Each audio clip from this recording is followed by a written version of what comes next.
Scroll பண்ணிடாத நண்பா. Mind set அப்படின்னா என்னன்னு தெரியுமா? இந்த மைண்ட் செட் தான் சக்சஸ்க்கு பேஸ்மெண்ட். அதை பத்தி சொல்ற நல்லா மண்டேல ஏத்திக்கோ. எப்பவுமே நீ தான் நம்பர் 1 இருக்கணும், நாட் நம்பர் 2. புரிஞ்சிருக்கும் என்று நினைக்கிறேன். எப்பவுமே நீ யாரோடையும் போட்டி போடாதா.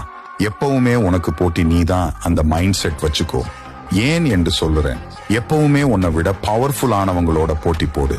இப்ப புரிஞ்சிருக்கும் நான் எதுக்கு உனக்கு போட்டி நீ என்று சொன்னான் என்று. அடுத்து ஃபெயிலியர்ஸா நினைச்சு பயப்படாத. ஃபெயிலியர்ஸ் லேர்னிங் அப்பார். சக்சஸ் பீப்புள் நார்மல் பீப்புள் விட ரொம்ப தடவை ஃபெயிலியர் விட்டுருப்பாங்க. So failures is just a learning. அப்படி மைண்ட் செட் கிரியேட் பண்ணிக்கோ. எப்பவுமே ஒரு வேலையை நாளைக்கு பார்த்துக்கலாம் என்று தள்ளி வைக்காத உடனே செஞ்சிடு. எப்பவுமே யாருன்னு உன்னை பார்த்து உன்னால முடியாது என்று சொன்ன அது அவங்கள விட நல்ல பண்ணி காட்டணும் என்ற மைண்ட் செட் வச்சுக்கோ. எப்பவுமே ஒரு பாசிட்டிவ் மைண்ட் செட் வச்சுக்கோ. இப்படியான வீடியோக்கு மறக்காம என்ன ஃபாலோ பண்ணிக்கோ.